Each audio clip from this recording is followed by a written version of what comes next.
remember your first day on the job. Just tell me what your first day on the job was like.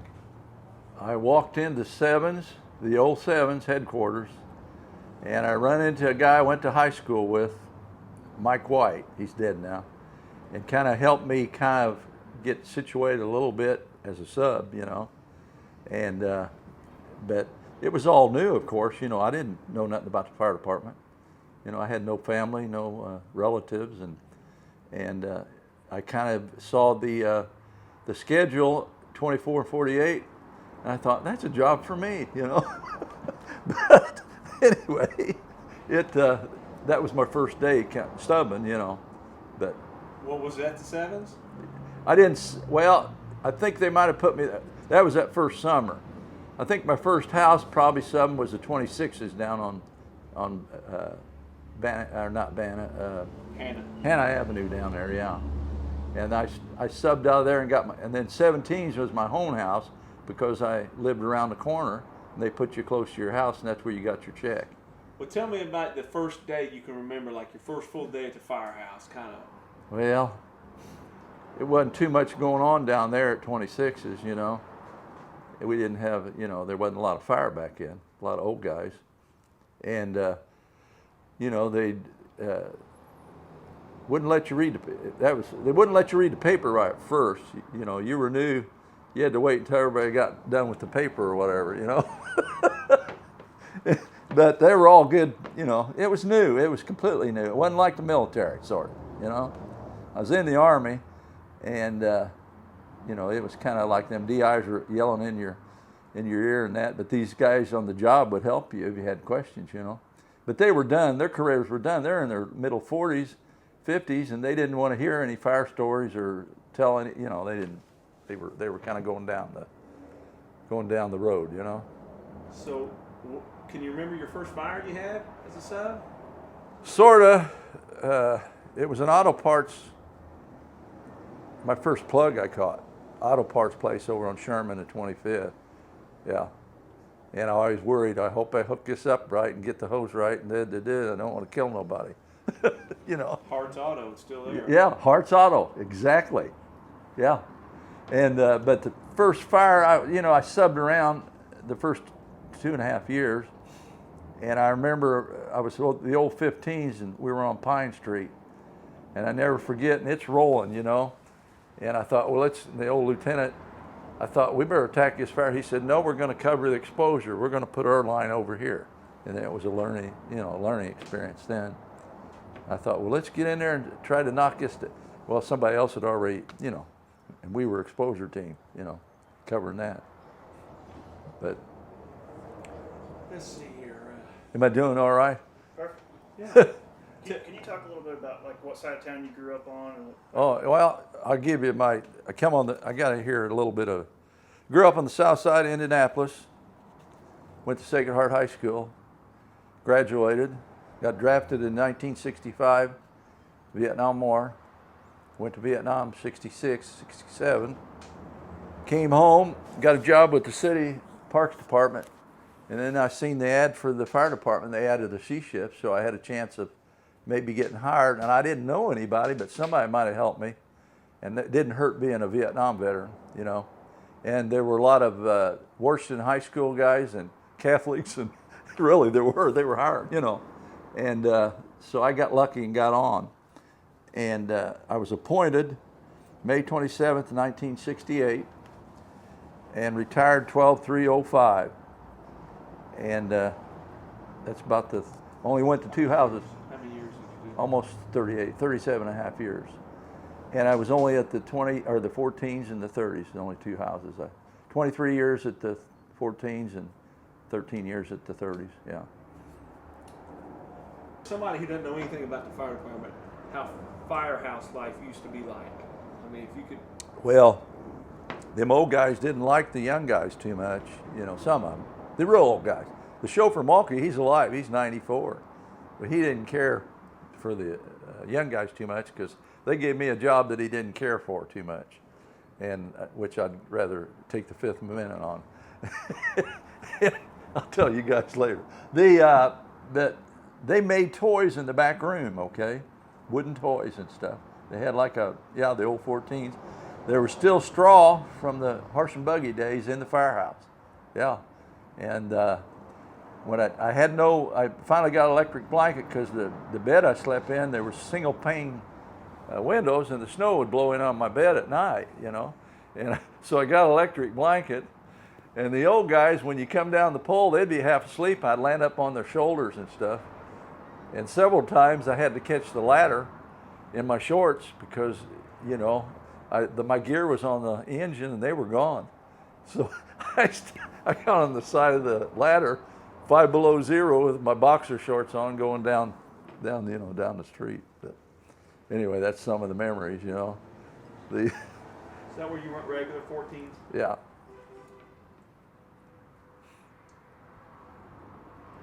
Well, that's kind of redundant. Was it hard to earn respect from the veterans? What were they looking from you? Well, I was a little sort of backward, and being in the military, I kind of stayed quiet. And, I didn't, later on, you felt more relaxed and kind of brought into the, accepted. But you kind of had to prove yourself down the road, you know what I mean? As far as your fighting and, and around the firehouse doing your duties and that, But I learned, until I started getting some places where we're getting some fires. I went to a lot of the outlying places and it wasn't getting a lot of fire till after I almost finished subbing, I learned a lot of it on the street 14s and when I went regular. Because we were getting 3 fires a day back in, the late 60s and early 70s, subbing and stuff. When you went any place where they're building the interstates, you know what I mean? A lot of vacant houses, and they didn't want to tear them down, they burned them down, So. Describe some of the tactics the older guys. Well, you could always get near the end of the line and get a bit of air or a crack of butt. And a lot of the old guys showed me that if you get in a situation where you're back in there, But a lot of them guys wouldn't let you out. If you had the line, they'd keep shoving you in there till you about, you think, am I going to die in this situation? But you didn't. They were just showing you that you could go further than you thought you could without a mask. So, and when I saw some of the new guys and new trainees in this, I run into them in a restaurant or one of the functions, and I said, you need to take these guys and have them take their mask off after the fire's knocked down. Even with all the rules we got with the air and all that, to let them know not to panic if they get that heat and smoke, and you won't panic. And but I tried everything to get myself, because I wore glasses, so I'd set the oven up to about 500 degrees because they'd fog up my glasses and I couldn't see real good. And I tried everything, all kind of stuff, and they come with lenses finally in the mask later on, but they didn't work. So I just gave up, and because you couldn't see anyway with the initial attack, you're always, a lot of smoke and heat anyway. The only thing I had a little problem maybe is seeing on roofs and stuff when it's knocked down, But. I heard lose their masks. Yeah. They know somewhat what to do. Yeah, you wouldn't panic. I can't believe you made it this early. Like I told a lot of guys, I can't believe you made it this early. if you ain't been scared, you ain't been nowhere, He was one of the tougher guys when I first came on. I was around, Yeah, he was up at 22. What about Station McKinney Wright? God damn, a little guy. You get them both in the same. We're going back 30, 40 years here. Yeah. Well, Rena was tough, of course, and Kenny Snyder, one of the first I've been around that, He's a 3. He's the guy I'm talking about, McKinney. Herb Dwyer. Herb, see, I was on the A shift for 25. I didn't meet a lot of them guys. Kenny said he was one tough son of a bitch. Well, Paul Redmond was. Paul, fuck. I was telling them, he'd say, bring him on over here, kid, and I'd see his boots. He could stand anything. Drink 6 beers. I told them guys, am I on camera still, buddy? I'll shut you off if you need Yeah. to. Everybody that come through there, myself included, every day or every other day, I'd shake when I worked. I'd shake that dry powder, the 20-pounder, and do all that. But anyway. I called Gregory one day about Fred. I said, hey, if you don't get me out of this engine house, I said, I'm gonna get in a lot of trouble. I said, I can't take this. You know what he told me? He said, okay. He said, go to station 14 for 2 weeks. I said, boy, that's really penalizing me. He knew I loved 14s back then. So, you got it rolling? Yeah. Okay. So what I asked him was,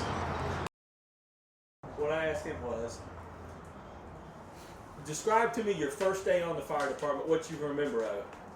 Oh, I remember it distinctly. Okay. First day was at 14's. Well, in August. And that's when it was real wild up there. I mean, people all over the place. They left the doors open because it wasn't air conditioned. And they had a screened-in washroom behind the squad, I think it was.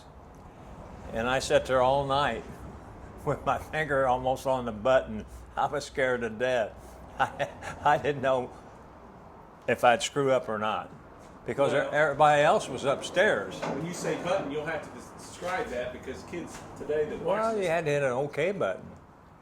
Yeah, but it was. every run. I hardly slept at all that night, but that's where I spent most of my time at. It's funny, my first day on the job I spent there, and I spent 24 and a half years there later.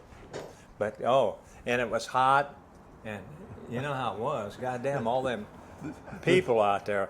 The snow. You didn't know when a wino was going to come in there, and I had the latch on the screen door. They had it screened in. I had it locked all night long because you didn't know what was happening.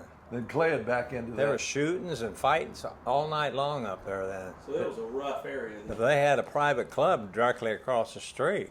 Yeah. There's all kinds of shit going on They there. get rid of the body before the police came. Oh yeah. They wouldn't let the firemen in. Oh, I remember that night real well. Yeah. Crack games in there, wasn't I'm sorry. Describe the big thing for the kids now. They don't realize what it was like. Well, why don't you talk about? He likes you to say a little something. Where you're from, where you went to high school, where you come up, and how you got on the fire department. How I got on the fire department? Well, where you grew up, where you went to high I school. grew up down the street from Long's Bakery. I was born and raised on Tremont Street. Second house from the corner of 14th Street in Tremont. In fact, I had one of the first donuts that ever came out of there because I watched them build it. A girl I went to grade school with, she lived in that house the old man lived in, there on the corner. But I went to Washington High School. You know, Washington High School is either a policeman, fireman, or a crook. I heard they're going to close that again. Yeah. Talk about That it. was back They're in not- your day. Did you go to school with Billy Keller and McGinnis and all those? Well, you were older than McGinnis. My sister graduated with Keller, 65. Both my sisters were at Washington High School when they won the state. When McGinnis won at 69, and they won it in They were a 60. powerhouse back in the day. Yeah. They had wrestlers with hair on their chest. So how did you get on the fire? What made you? Tell us how you got on the fire department. I got out of the service. I had some money. Of course, I stayed drunk for a couple months. And my dad was letting me live at home free. He kept telling me, he said, son, your money's going to run out.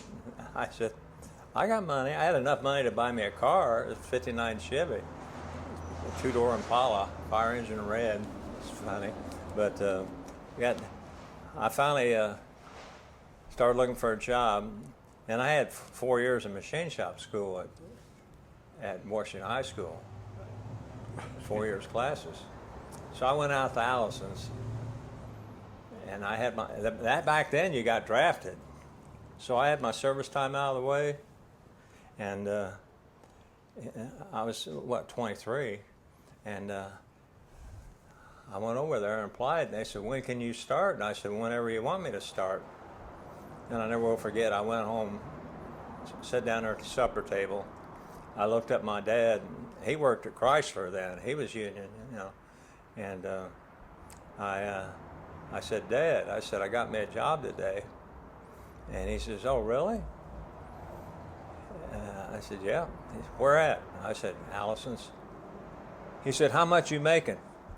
I told him. He said, God damn it, you're making almost as much as I am, and I've been in a factory for 20 years. I said, Dad, that's union. And he said, you got 2 weeks, and I want your ass out of here. But how I got on the job, So did you start at Allison's? Huh? Did you work at Allison's? Yeah, I worked there about 4 months and I hated it. Anyway, I was hanging out at Fonz's Belforti there on Washington Belmont. And I walk in there one evening and there was Charlie Burkhart, Chuck Hedges, and Doc Wilhelm. And I knew them from school and all that. Run around together a little bit. And we sat down and started talking, and they asked me what I was doing. I said, I'm working at Allison's, and I hate it. And they said, well, they got a fire school going on. Why don't you get on the fire department? And I said, hell, I don't know nothing about being a fireman. He said, tell him you're a good softball player. And I was a pretty good softball player. I went up there and applied. Of course, back then when they took that group on, they were taking anybody, so it's nothing to brag about getting on. But they hired over 100 guys. The third shift. Third shift. When they C hired the shift. third shift, yeah. But and I got on. Never look back. Oh, that was the best move I ever made in my life. Them guys at Allison's, I told them, hey, you're going to quit this job, kid? I said, yeah. I said, I don't like this job. Terry, what was your starting pay when you come on? Do you remember? Huh? Do you remember your starting pay in the fire department when you come on? 5,200. Yeah, I was gonna say I was, yeah. Mine was 5,200. 63. So did you take a pay cut from Allison's? Oh yeah, I was projected to make probably 7,000 that year, and I was going to start off at 5,200, which you figure it up is quite a bit. And them guys said, "You got to be nuts, kid. You got to be nuts." I said, "I don't care. I can't picture myself standing over this machine the rest of my life. Dark and dingy in there. I was on the night shift, and you hit that sun in the morning, about blinded you. Getting off at 7 or 8 o'clock in the morning. I hated it. But I got on that way. If I hadn't ran into them guys, I don't know. Brunner was already on. Breedlove, the guys I went to school with. And A lot of West Siders. Taxi come on with me. Yeah. A lot of Washington graduates. Danny Hansman came on with me. A lot of Catholics. Washington. Yeah. But that's the story there. I just was lucky I ran into him that day. Of course, I was in there every day. If they was going to come in there, I'd soon seen them sooner or later. Talk a little bit about the difference of how you guys fought fire without the mask and different ways you could get air. Kids today, they don't. Tommy Arthur once told me, he said, you don't want to depend on that mask. You need to know how to get air. Talk about how you guys would fight fire without the mask. Well, if you had it on, you were called a pussy. That's basically what it is. And you didn't put a mask on unless you really, really, really needed it. And it didn't have And a good I don't know if I've ever put one. I might have put one on in a basement one time.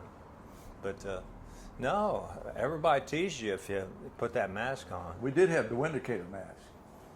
You heard of that, like the Navy produced? It was a canister. But the things back then was different, was the wood. It had a canister, and you'd pull it off, and but you couldn't fight fire 17%. I mean, it got down to it. A couple guys died, so they made us get rid. You remember that Windicator mask, yeah? Yeah, that's That what. The other mask wasn't positive pressure, so a guy like Jeremy, you took a lot. If you did wear it, and it was hard to get out of that box, it would suck into your face, and you couldn't. You know, it was like worthless, sort of. You know. Yeah, but you guys had to have different techniques you used or different. What? Can you turn the camera off? Look at the, no, I mean You know what I seriously. mean. Yeah. No, it's just hell. You know when you can't take it or not. Well, I've heard guys getting air out of a nozzle or getting air out of a cone or in the corner, sticking their face down in the car. You know, just The thing is, Wow. you just choke it. you just you chucked up the linoleum. But the thing is, a lot of guys, if you're new, they wouldn't let you. They give you the line, they wouldn't let you out. You know, they push you in there till you put the fire out. That way, you learned what you could take. You know. I'd like to have $1 for every window I busted out. Yeah, in the windows. I remember my glorious night. Remember the greenhouse that sat on 30th Street down there by Pennsylvania, Alabama somewhere. That was on fire. I think I didn't have a ball busting all them windows. That's all it was windows. You busted Glasses. Oh shit. tell us a little bit about the veterans when you came on. You guys were my veterans. When I first came on the job, you guys are the people we looked up to. Jimmy Lewis, you guys, but describe how those guys were. Well, I go by what Jimmy Everton said to me one day. He said, Jerry, you know what? And I talked Jimmy on going on the fire department. He went on in January. I went on in August. We was running around together all the time. And after a while, and when we got the 14s together, he talked me on coming up there after I left 30s for a year. But he said, Jerry, you know what? This job, he said, you got 95% guys are great guys, and the other 5% are pricks. And that's pretty true. But I'll tell you what, I got treated real well when I was on the job. Real well. That's why I stayed where I was all those years. I felt safe up there. And you know how wild it was at 14. Hell, we couldn't get an officer up there. When I rode the seat for 3.5 years when Jake died. I remember that, yeah. I rode the seat. And no captain wanted to come up there. Why didn't they want to come up there? They knew how wild it was. Yeah, it was kind of... But we put out fire. And we probably might not have did such a good job if we weren't about half buttered all the time. Yeah. It gave us balls, I guess, but oh yeah. So, was it hard to earn the respect when you come on a job for those older guys? Was it what? Hard to earn their respect. I mean, not actually. No, you did more or less. If you're a smart stud, you go with the flow of everybody. I always went with the old guys I knew had time on the job were tough. I forget. I was at 27 sub at one time. I won a lot of money that night playing pool against Steve Hill and another guy. I won like $100. We was only making $100 a week. Steve Hill wouldn't quit me. And another old guy, I got him, and he didn't have the money to pay me. And remember when they had the picnics down at German Park? Yeah. Russ was his name, Russ something. But anyway, he was winning like crazy on a crap table. And I went up and asked him, I said, you didn't have the money that night, you got it now. He paid me. I'm glad because he's a pretty stocky big guy. I didn't know I was going to go take a leak in the... I didn't know if I was going to have to fight him for it or not, but I'm glad I didn't. But you'd go in to take a piss and there'd be fights and sliding around the piss and everything. Yeah. Guys would see each other after years and they didn't like them. They'd be fighting. The piss is going around. Oh, shit. Well, that's something too that I heard.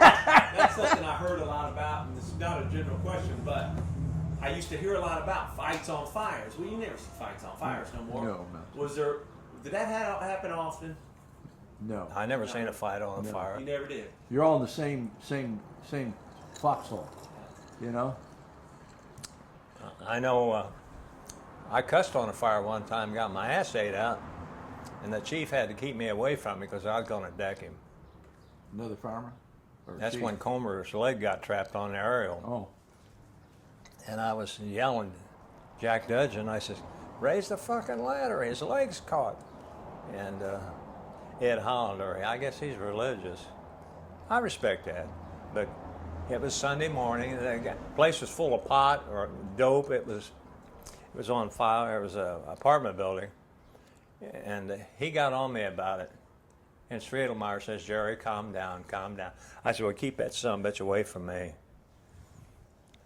Dudgeon got his twice caught in an aerial. He brought Bill put his foot through the ladder, Comer's leg did. and the ladder, Jack lowered it to lock it in, and Bill's leg was, well, that's why his leg's screwed up to today. He fell before he went in. And I was up there, and I caught him. He was damn near fainting, and it fell back on the ladder, and I'm trying to hold him up. Didn't he get it caught at the veneer factory too, over there by the 22s? But he's got it caught several times. Dudgeon was chauffeur one time. But anyway, it messed him up. Inslee was too one time. Who was? Inslee? Was he? Yeah, that's what I heard. You gonna ask me all those Jack, questions? the old Jack. Maybe not. He died down in Florida. Um, Jack did. I'm sorry. No, it's I all know right. we're on camera here. I'm intentionally talking to you Where we back go? coming from a different perspective.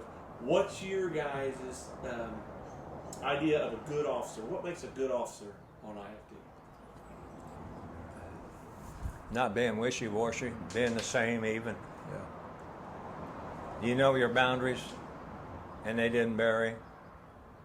Then you knew where you stood all the time. Yeah. Burnicle used to yell at me a lot. That's to me. You know. And a guy don't have to be strict to be that way. I mean, I worked for I worked for some great people. But, I worked on your shift a lot too for all them guys, you know. Jim Dilger, my first captain. Then Jake Jake Crawford. Crawford, yeah. Then Danny Gammon sat in for about 3.5 years, and Ron Evans. And I was raising them 4 kids by myself, and they just said, Jerry, if you got to go home, you go home. If I'm not around, just tell somebody. And there was a couple times I did it. I had to go home. Even if they told me I couldn't, I would have went. But no, that's where I stayed where I was all those years. I always tell these young guys, you know, today it's like these young guys are just gunning to get promoted. I mean, 2-3 years, they're just gunning to get promoted, you know. And I always try to slow them down a little bit, and I said, listen, the guys that I knew that left the job with smiles on their face were the backstabbers. The guys that I seen had the funnest time on this job Probably, yeah. retired as backstabbers. What kept you guys from ever wanting to get promoted or never getting promoted? Well, they wanted me to go to lieutenant school after I rode to sea for 3.5 years. And I told them, I said, I've been an active lieutenant for 3.5 years. I said, I'll go to captain school. They said, well, you got to go be a lieutenant first. I said, well, forget it. Of course, I didn't want to be an officer anyway. Now, why? I like where I was at. So it's basically you didn't want to give up your spot at your house. I liked where I was at. My idea when I was at 30s for a year after I went regular out there, and everyone called me and told me, yeah, you got to come up here, Jerry, there's a spot here. Put in a good word for you. And Dilger said, have him come up. But when I went up there, I planned on spending 10 years there, then going back out to a slower company. So I could always say, well, I did my good time, my work time at a busy company, and nobody could ever say I just sit on my ass all the time on the outlying districts. But then I ended up spending 24 years out there because I loved it. I used to catch their shift a lot of times too. Yeah. And I seen these guys one time. Jerry like talked about jumping from roof to roof. The safety guys would never. I saw Jerry do it. I saw Jack Dudgeon do it on our shift, Al Manifold. We had a fire on 26th Street. It was March, windy. It hadn't been for an alley, and 4 houses are going. And Jack and Al Manifold are jumping. I seen Jerry jump. One time I went over there after I was getting off, and you were up there on the roof, and you were jumping around on the roof. Today they wouldn't without a hook ladder. Am I right or not? You remember that? You didn't have no mask on either, though. No. But now you got to have, I got all that Hey, gear I thought on. he was asking me questions. Well, we're doing it together. I thought he already interviewed you. No, not quite. I got you. Are we going to have a fight here? They said they're never going to. I got 2 bad shoulders, Jerry. I got 2 bad hips and an aneurysm on my Joel. heart. Just go ahead and beat me I got a out. left descending coronary artery in both knees. I got 2 artificial hips. I'm sorry, Jerry. Go ahead and. So everybody's got their close calls. You guys want to talk about maybe the fire you had and you thought, man, this is it. I think I've met. We remember had, anything that stands out? oh, I probably got killed 6 times. One distinct time was, I think we had a big 2-story house on a corner, a Mongus place, 2.5-story house, high pitched roof on the corner, and I was up on the roof ventilating. I think we threw a 28 up on the side and a 20-foot hook, and I had to I had to push it up to hook it because the roof was so high. Me and Reuter was up there, Justin, and felt spongy, started getting spongy. And I said, it's time to go. I got to the eave. I got 1 foot on the 28, and the whole thing fell in, and the ladder went down with it. So if I'd been 4 or 5 feet up on that roof, I would have went in there too. And the same thing happened. Oh shoot, a tile roof fell in, and that about the same. We weren't on there, up on the roof, but we were inside right below it. And I think Gregory was there then, but anybody had been in there, been dead son of a bitch. Of course, I did my famous swimming deal in White River. Oh yeah, tell us about that. I've heard about that. Tell us about that. Oh shit! Tell us the whole story, because I've heard, but I've never heard it from you. I should have never went in. But tell us, just you were going down the road. Tell us what happened from the start. Well, they said, man in the river, I guess, jumped off the bridge here at 30th Street. And me and Boo Rosa ran up the shore, and I could see him out there. The river was up, and it was cold. I handed Boo my wallet. I said, I'm going in. And we floated on down. I got to him, and I was holding him up, and I was going under. His eyes were glazy, but he was floating. And I don't know if he's already dead or not, but he wasn't moving. But the helicopter came in and tried to get us, which was a bad move. He couldn't have got us out of there. But the helicopter came in and the water was splashing everywhere. You couldn't see nothing. But we floated down the river, I don't know how long. And I was working out back then. I was in pretty good shape. And goddamn, I said, this is time. I just let him go, and I swam back to shore. But they took me to the hospital for hypothermia, but I was all right after that.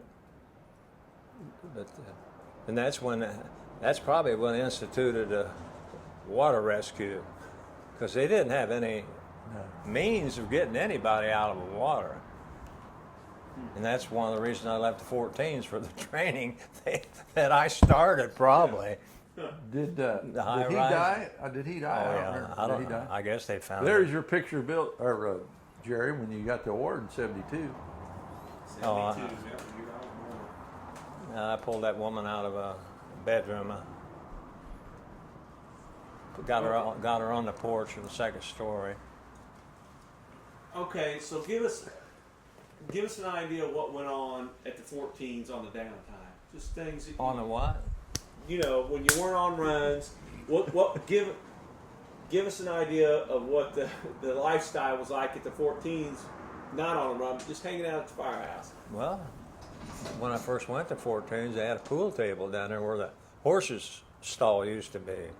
Jimmy, you remember that? Yeah.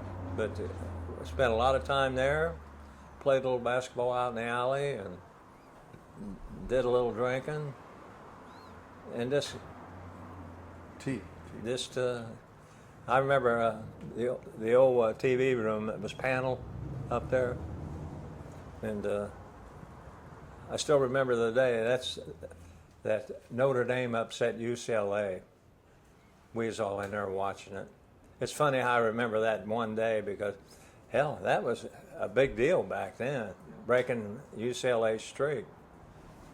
And we watched a lot of sports and did a little gambling, played euchre a lot. Did anything to pass the time. Who was going to go get the next case of beer? We used to have to chain the TV, the couch, the chairs. They'd come up the pole hole because it was right in the corner. They could put their feet on it and shimmy up the pole hole and steal. Am I right, Jared? Yeah. This ain't no shit. Jim Blythe, he was subbing up there. That pole from the one floor to the other, about 18 feet, 20 feet maybe. Yeah. That son of a bitch jumped on it upside down and went down it. We all thought he was going to kill himself. Blythe And did. Jimmy was strong. He stopped. He was fine. But when he did that, like a monkey, goddamn, he just jumped up and upside down. There he went. I'll tell you another story about Blythe. It was real hot. We had so many fires that day. Guys ran out of clothes, and some of them had the old salt and peppers, the uniforms before I came on. They had them on. And Blythe comes out of the second story window, lands on the roof, rolls, flips over and lands on the ground with his feet like a perfect 10. And that chief, I forget who it was, he said, "I'm out of here." But we fought fire. I mean, we must have had 6 or 7 fires that day. I mean, working fires. And oh shit, Callahan broke good his old ankle. days. Callahan broke his ankle before I left. We're on a fire over there on 29th Street, one of them, and we got our mask on. Kind of the fire's knocked down, but we're kind of peeling off the side of the building there. He's yelling at us, "Put that mask on, get your face piece on," and all of a sudden he breaks his ankle. He broke his ankle, and Fred Robbins was looking down at him going, laughing. Is that right? That is right, man. I'll tell you what, talk a little bit, because this is something that you don't see like you used to. Talk a little bit about the competition on the job, because we've lost that. I mean, a little bit. Us in the 22s, a little bit. But that used to be a big thing. Kind of talk about that, the 22s, 14s, you know. Well, the 5s and the 22s and the 14s were brother houses, because we ran in a lot all the time together. And if it wasn't for Phil Western at 28s would probably never put out a fire. I remember you. But we knew Phil was a good fireman, but we always tried to steal their fire because they weren't actually gung-ho about getting to the fire scene and putting out a fire going in and everything. But we stole so many fires from 28. But we always helped. The 5s and 14s and 22s, we helped each other. I think that's why we were so successful about attacking fires. Because everybody knew their job. Tried to beat him in, tried to knock him down before they got Oh in. yeah, we tried to beat each other in to get first on the scene all Try the to steal time. the plugs too. But, They try to steal your plug if you're hooked. we were in competition with them. Don't get me wrong, but when we got in there, it was all one team. Yeah. You just don't see that quite as much as you used to. Huh. You know. Well, I like the back step because you could see better what you had. You weren't encapsulated with all this gear. And I know they say the fires are different today, but I don't know. You still got plastic in the walls. You still got all the shit. And I just felt more secure seeing everything better, hanging on the back step in the old days, and just get a better size up of what you got. You could see it when you got there. You touched on something that I didn't ever get to see somewhat. I had open cabs, but not ever ride the true backstep. Yeah. And you guys got to. What were you happy to see you get on the just back on the open backstep, or do you miss the day? Describe some stories about when you guys truly were on the backstep of it. I missed Well, in it. the wintertime, you froze your ass off. That's basically what riding an aerial out the interstate on the back of an aerial, shit, huddled down, trying to hang on. Like Jerry will tell you that, but I could see, I was on the engine there for years, and you could see the glow in the sky over by 22s or whoever you went with. You knew you had a fire and the snow was hitting you in the face. And Frank Morgan would write stories, okay? I don't know, you remember Frank Morgan? He dressed still it. alive? Yeah, I think he dressed up in women's clothes one time and sat on the bench at the firehouse, and guys were trying to pick him up, okay? You know Frank Morgan, I think. But tell us a story. Is there anything that sticks out of riding on the back, like a story, something that happened one day? It's like, oh man, I remember one time we were on the back of the bumper and blah, blah, blah, blah. Yeah, you're on camera. Well, he's not Mike, but we'll get him. I rode on, when Fred Cockham was a chauffeur in Dilger. Morgan! We had a run going west on 30th Street. And Fred, when that alarm went off, Fred changed. He went ballistics. And goddamn, he sideswiped there at, I think, Ethel. He sideswiped the car, and I was down low on the side. It was open back then. And I seen he was coming close, and I jumped up. I looked back, and there's the car's trunk flipped open. It was banging back and forth. The axes off the side were flying, and I could see Dilger pointing to Fred. Stop this son of a bitch. You got to stop. And Fred he couldn't wait to get to a fire. I'll say one thing about him. He was cock strong. I seen him throw a 28-foot straight up by himself. Yeah. That's what we had back then, a 28 straight, because we went to the training academy, and Red Straw was there, and we were doing ladder training, like we hadn't thrown enough ladders. Yeah. And he said, go out and get your 28. So we brought this straight 28. And he said, what the hell's that? He said, we said, well, that's our 28. Well, we don't train with that. I said, that's what we work with. He made us get an extension ladder. Huh. Thank you, You buddy. guys had straight 28. I've never seen one. Yeah. Yeah. And I- 20's the biggest we carry. Fred got him. Thank I you, seen him thank you, slam Jim. that son of a bitch up by himself. And I'll tell you what, it took a lot. Oh, yeah. 28 feet straight. I couldn't do it. I Got didn't that even know they goddamn- had those 28-foot straights. You know? We had a 20-foot hook we used most of the time, of course, in Eagle Dale. You can get by with it. When I worked with Jerry over there. My favorite ladder was an 18-foot hook Yeah, ladder. 18 or It could get about anywhere. The like I said, the back step. I preferred the back step to the days to the later because of the size up. You could see better. You're wearing a cash bladed with all that weight on. You could move better. You could get in there quicker, and you could knock it down quicker. Now they say the runs coming in today are all the automated stuff and computers and all that. We'd get out in 10 seconds. I'm telling you, and be out the door in the first. The difference back then was your engineers had to be on their. They had to know. Oh, what they'd the hell leave was you, Going on. and they'd leave you. Today it's on a map. They Mm-hmm. can tell me turn left here, turn right there. The engineers don't have to know their district like they used to. Joe Olson knew all Well, the Jimmy will plugs. tell you, Eagle Dale's a Yeah. Eagle Dale. That's a One chauffeur's of the nightmare. hardest. Oh yeah, it was. You could live over there still. Joe Olson knew every plug on the corners. When I caught on their ship, he said, "John, you take the cross lay off. Ray's going to get that plug at 29th and Raider on the northeast corner or whatever corner." He knew where all the plugs were. Yeah, Shit. I tried to stump Joe one time on a street. yeah.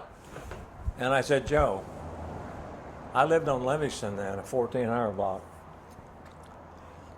And right behind Mike's Tavern, there's a street that runs about 200 feet. Duet. And I said, Joe, you know the name of that street that runs behind Mike's Tavern? He says, yeah, Elstraw. I didn't know that. I grew up right there. I said, I'm not going to ask you any more questions.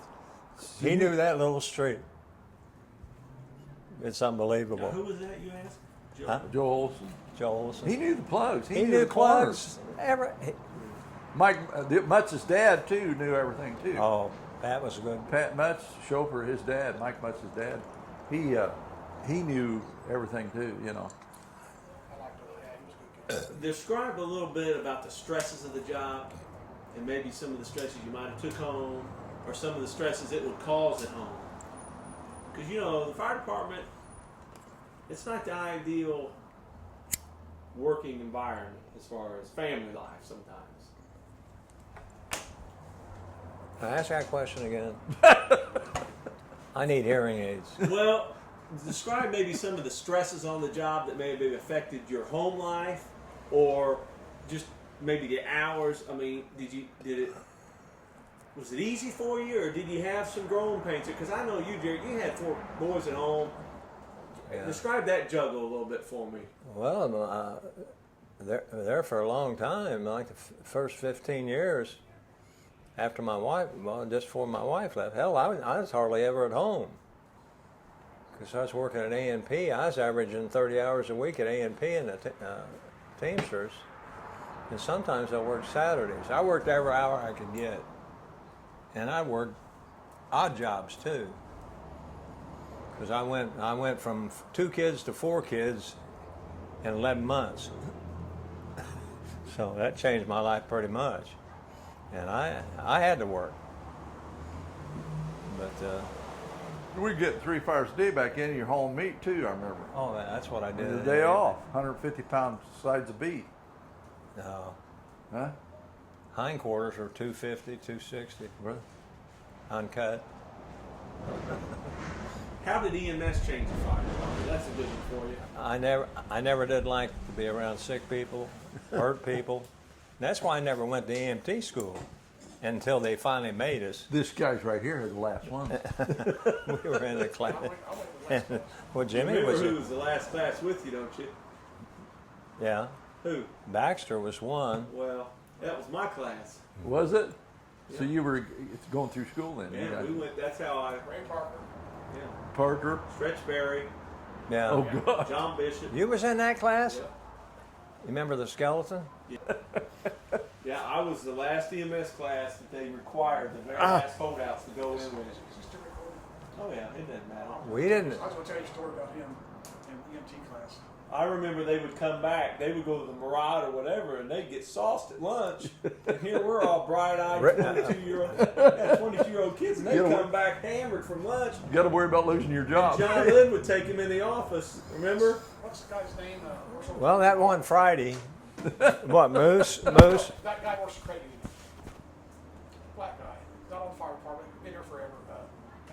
Oh, George Simonton. Simonton. Remember You had that zapper. Yeah, I remember that. You had that zapper? But you guys Yeah, got in that- trouble one day, didn't you?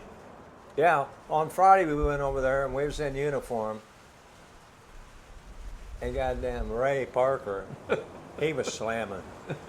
He went back and he slept the rest of the afternoon. Moose never bothered him. He got up Moose, I remember. on the weekend. Ray had his books over there on the shelf in the classroom, and Moose said, "Ray, you forgot your books." And Ray just looked at him and said, "They'll be there when I get back Monday." Oh yeah, yeah. I went, George. Oh man, yeah, that was funny. You better put that back in. Mike Shank would ask me all the time, is he bringing any books back to the firehouse and studying, John? I said, no, I know. Ray almost passed that, and he never studied at all. I know, he was smart. He passed, didn't he? Wait, he passed? Yeah, he was on, yeah, we did runs together. I flunked it. Huh? I had to go through it twice. I got a 69 on state test and they made me go through it again. Did they? Couldn't believe it. I say, I'm you sorry, know are what, we when messing up everything when here they first because we're did that, talking this ain't no shit. I was studying at night, 9, 10, 11 o'clock. I was studying, and I go to bed, and I hadn't had to study in 40 years, maybe longer, but More than that, close yeah. to that. But anyway, I couldn't sleep because I kept thinking of all this shit I was supposed to learn. So I started getting up at 5 o'clock in the morning and studying before I went to class. And that's what my sister used to do. And she was valedictorian at Washington High School when she went to school with Keller. But she was valedictorian because she got up early in the morning and studied, and everything was fresh in her mind when she went to school. But as the job goes, how did it change the job when EMS? it saved the job as far as Yeah. laying people off.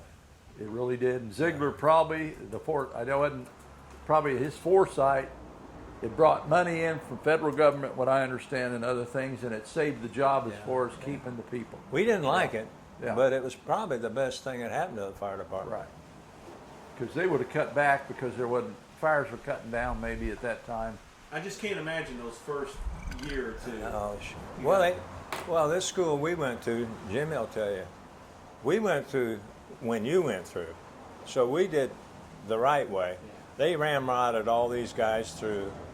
They probably didn't learn half of what we learned. Of course, I forgot it all. I knew just about enough to kill somebody. I'd always catch you peeing on the ladder, up there in those apartments. Ray'd say, "What do you need, John? What do you need?" We're on a run. I'm looking down by the coke plant, and you're peeing on the side of the truck. Well, I had to. It was the middle of the night. I had to pay. So do you think the job affected your home life at all or not? Really? No. Well, No, not mine. I wasn't married at the time. You know, I had girlfriends.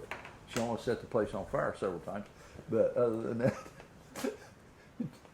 Chris, you I remember think it Chris? put stress on it. Huh? Not being, Pardon me? Well, What about like a bad there's a lot of firemen that got divorced. how about like a You had a really bad different run situation. involving kids that burned or whatever?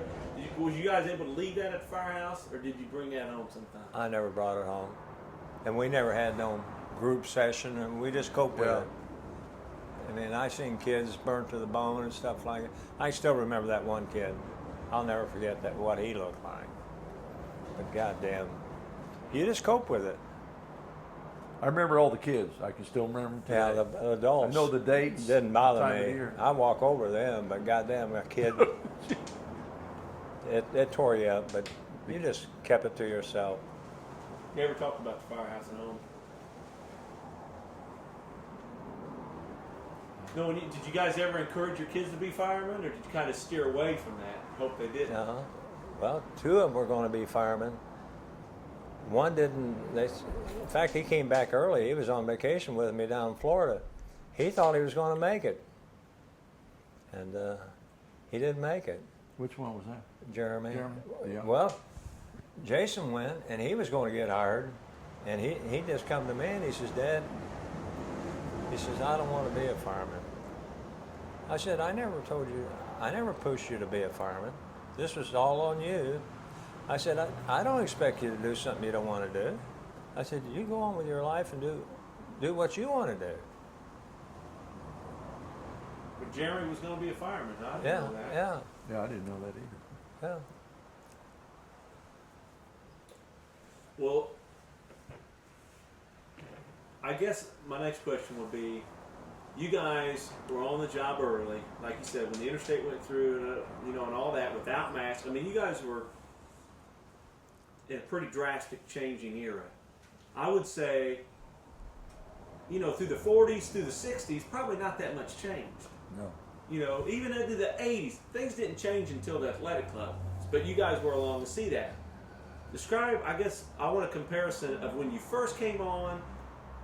Do you think it changed for the better, for the worse? Give us an idea of if you stand back and look at your career, this went downhill. They should have never done this. This was the best thing they ever did. Kind of give me a synopsis of what you think your career went. Well, I think one of the best things is them putting masks on and going in a fire. Yeah. I mean, that was just macho shit back then when we first came on. How tough you were, how much you could breathe. All you were doing is killing yourself. But I think that helped the job a lot. Made it. The mask, the Scott Air Pack. I never did like them because to me it limited my visibility and everything. But I don't know. How about just the attitude to the guys, the work ethic, anything like that ever change? I mean, man, when I was a sub, you couldn't get by with that, or what? A lot of people didn't like to wear a mask, and I still didn't either. But not the masses per se, just the attitude of guys coming on the job. You always hear, when you came on, you just wanted to do good. I kind of describe it as these young guys. I said, look, when I can remember being a sub for Nick's, I wasn't worried about getting in trouble. I just wanted to make him almost like a father figure proud of you. Yeah. You know what I mean? You just wanted to please the older guys and earn your keep.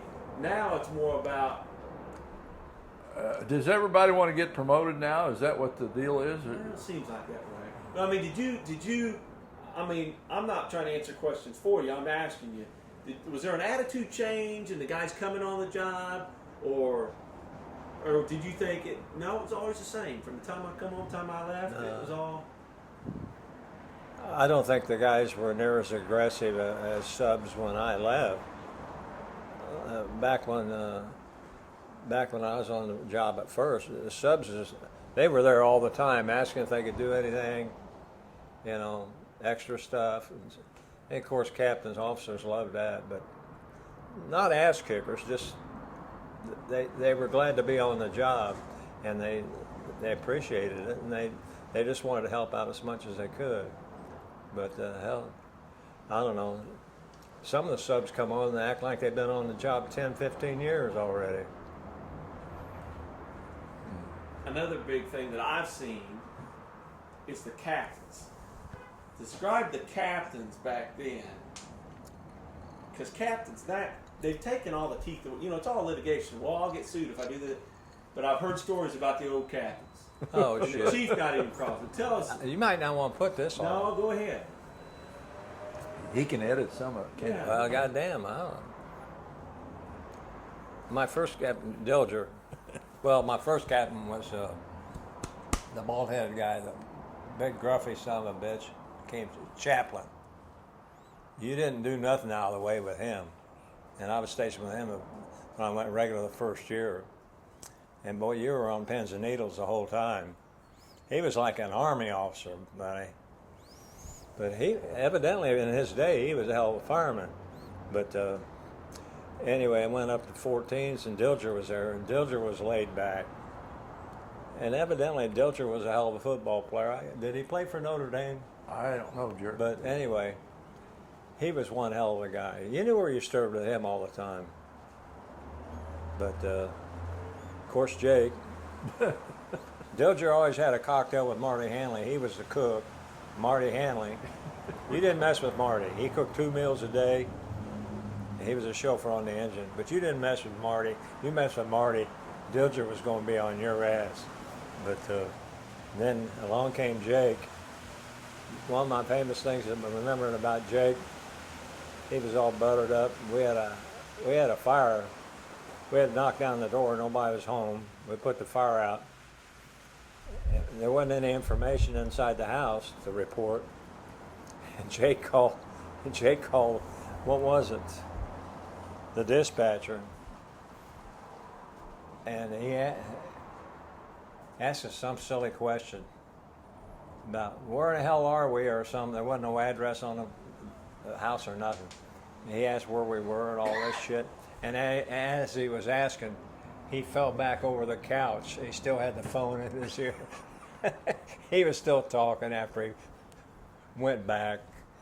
We just sat there and just laughed our He'd ass. cut them off, and I'd go in. He said, "John, come on, take me down to so-and-so." And No shit. we'd go down to the go-go joint down there on Meridian Street. Jake always got away in the afternoon to go to that bar at 34th and Georgetown to sign the Daily. When I got out, he said, "I got to get away for a little bit." Rest his soul, right? Oh shit!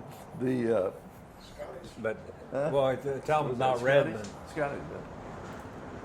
Yeah, Red. Oh shit! Oh, his wife come after him one time. He went across the street and was gambling, and his whole paycheck. He had a bunch of kids. She come pounding on the door. He's in the. Galbo's trying to tell her. Well, I don't know where he's. Well, edit some of this stuff. These guys are dead. Okay. Oh god! Galbo lived to be 90 something. I know. Joe, that. you got anything I'm forgetting, or No. I haven't got through all these, but What about Cleb? You want to? Why he's yeah, here? we'll have to mic him up though. You don't want to? I'll tell you, one of the scariest times on the job for me. We're up. They remodeled a Marat Hotel there on Meridian Street. We're up on the top roof. Jimmy Klein, little bastard. Me and Joe Talbot were standing there together, and Everton and Klein was over there by the ledge. And Klein looked at everybody and says, "Fuck it." He jumped over the side. And my nuts went up to my throat. And I think that same thing, Joe Talbert's reaction was the same. "Oh no, he killed himself." And I didn't want to go over there, and we went over there, and there that little bastard is on the ledge about this goddamn wide, hunched down. In that old building, that so much could have gave away. We yanked his ass up out of there. "Get your ass up there." We slapped the shit out of him. I mean, it hurt so bad. My nuts were so fucked up. You see a guy kill himself, one of your friends. Oh, no, that was at number 13 at South Grove. I'll tell you the deal on that was. Okay. Talbert and Fowler were behind us, and it was wet. and they weren't golfers. They just got drunk. Fowler just kept coming up and running over my ball, squashing it in the ground. And I said, "Don't do that no more, Bill." He did it again. So I got squatted over that 13th hole and dropped a perfect turd in that son of a bitch. Stuck the flag. Stuck the flag. Oh shit! That was the crazy days. We got kicked out of Cincinnati Reds ballpark years ago. I think Everton was one Everton of and them. Bruner. And you And played they- the last two holes naked?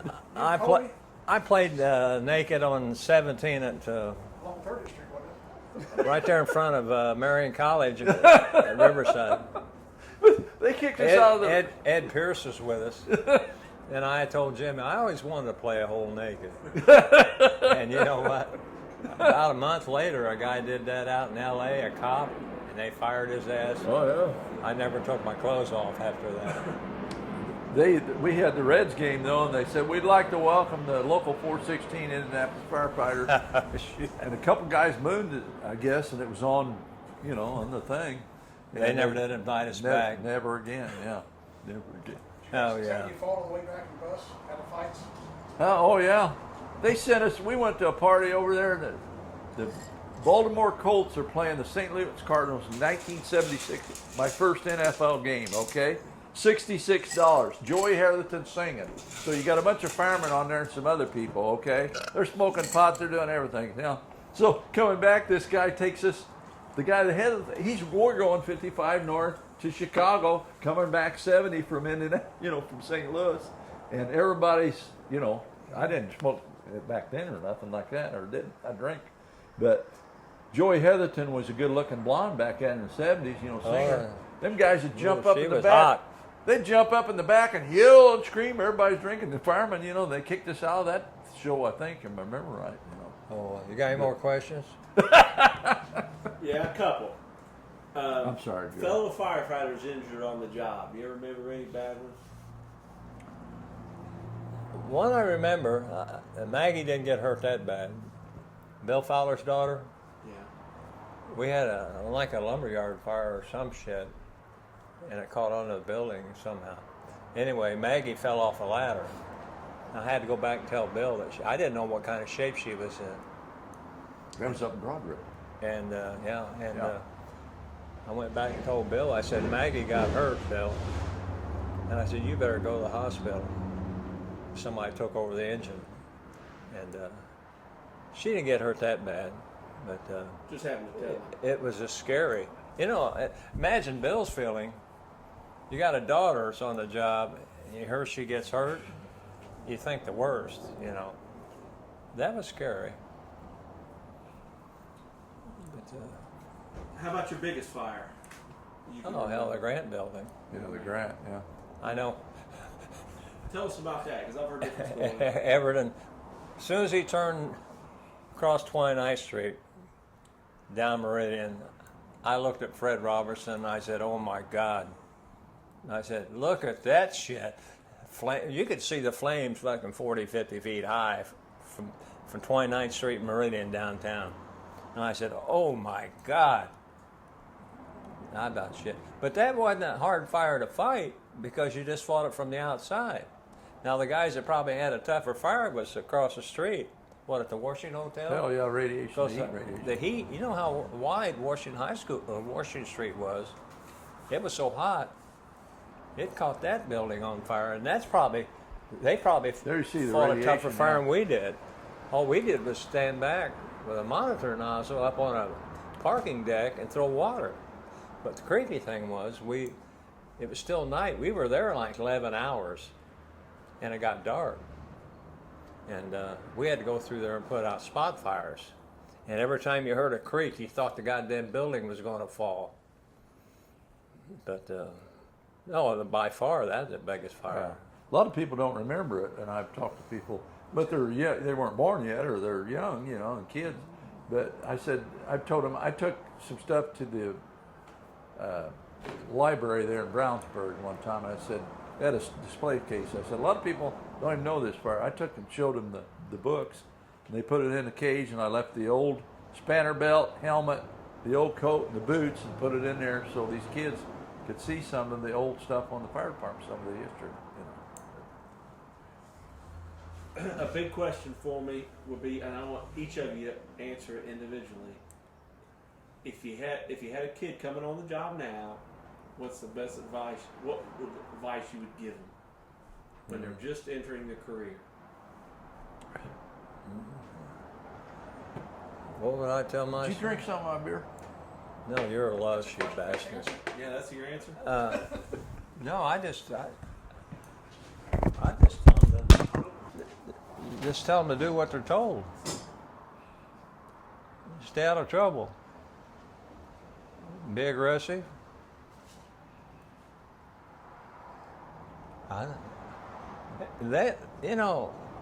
It's hard to tell a fireman what to do.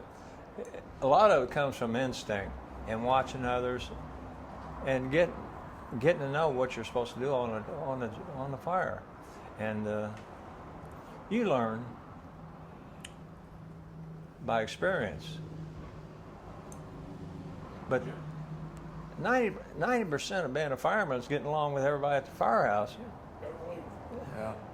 That's where it's at, and you get your closeness from that, and then it goes out on the street. If you get up ready to go to that firehouse every day, you Yeah. go somewhere else. Yeah, to me. Okay, it's your turn. Can I talk now? Yeah. I went to my class reunion, 50th, 2011, okay? And one guy that was there, his son was getting on it. I said, well, you need to get with the old guys, watch the old guys, learn from the old guys that you think have been in a lot of places, a lot of fires, fought a lot of fires, and size up as quick as you can when you see what your job is on that fire, whether you got to catch the plug, whether you're on the ladder, whether you're on the engine, and what your job is. As far as you're going to take the hose line, you see the fire, if it's vented itself, that's great because you probably got a good chance of getting in there, you know. But if it isn't vented, then you got a problem, you know. It's got to be vented so you can get in there. So that was kind of I relate to this guy's, his son was coming on. I forget the name of the guy. But, you learn from other people. Yeah. Bring that line over here, kid. Oh, goddamn. John, did you retire the same day as somebody else from the 30s when you retired? Bernicle and Kirkpatrick. Okay.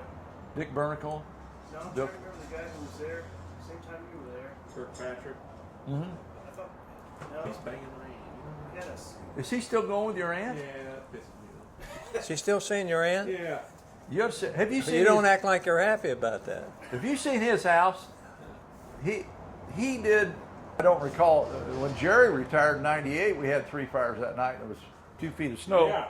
Me and Leisha, and he Remember was on the that, fire. No, I wasn't there. I Yeah. went home. You were there for long enough. I was there. His He was last there, day. yeah. Had a hell of a party, and it was right around when did you retire? It's Christmas. It's pretty Yeah, right after Christmas. Yeah, right after Christmas. Well, Angie bought me a brand new leather helmet. Yeah, I remember that. So I go to the 30s. Of course, you know they kind of Shit in it, didn't he? Huh? Shit in your They helmet, took me brother. under their wing because they knew I was a West Sider and they knew I was Buddy was Cleb and it was my home house, so they all knew me. So I come in. I said, "All right, boys." I says, "Of course, I'm just wet behind the ears. I got a year and a half on or something, 2 years." I said, "This is a brand new leather helmet, boys. We got to get this smoked up today. I got to get some fire on this thing. It's all shiny." Like he said, we had 3 working fires. I think he only was there for the first 2, and he didn't catch that. He You got sat at the secondhand table. smoke there, but Well, I come back. Jerry grabbed that leather helmet and gave it a wing. Said, "Oh, bring the fucking helmet back here again."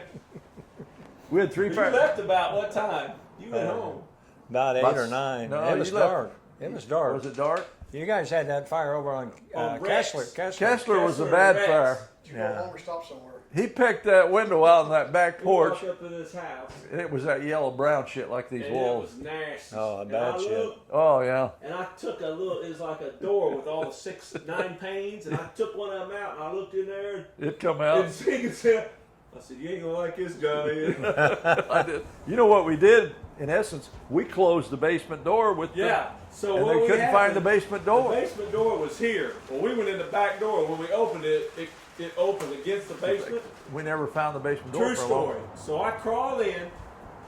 We're crawling. You can't see nothing. You know, you can hear it popping and cracking. I crawl in. I get in there, and I find this mattress. There was a hole burning in it. You thought that was the fire, Mattress yeah. fire. So me and Johnny, I said, I got it, Johnny. So me and Johnny, we pull this mattress out. We get it in the front yard and said, we got it. We're standing here. This was easy. We look, and all of a sudden it just keeps popping. Well, the whole basement was full. He had a work thing down in the basement with tools and and woodworking. it burnt through the main floor and just burnt up through this mattress. Well, we hit it, knocked it down enough, and we thought we had it. Remember what Nancy screamed that night? I don't know. That's still, well, it's not I cooking up. was going to say something.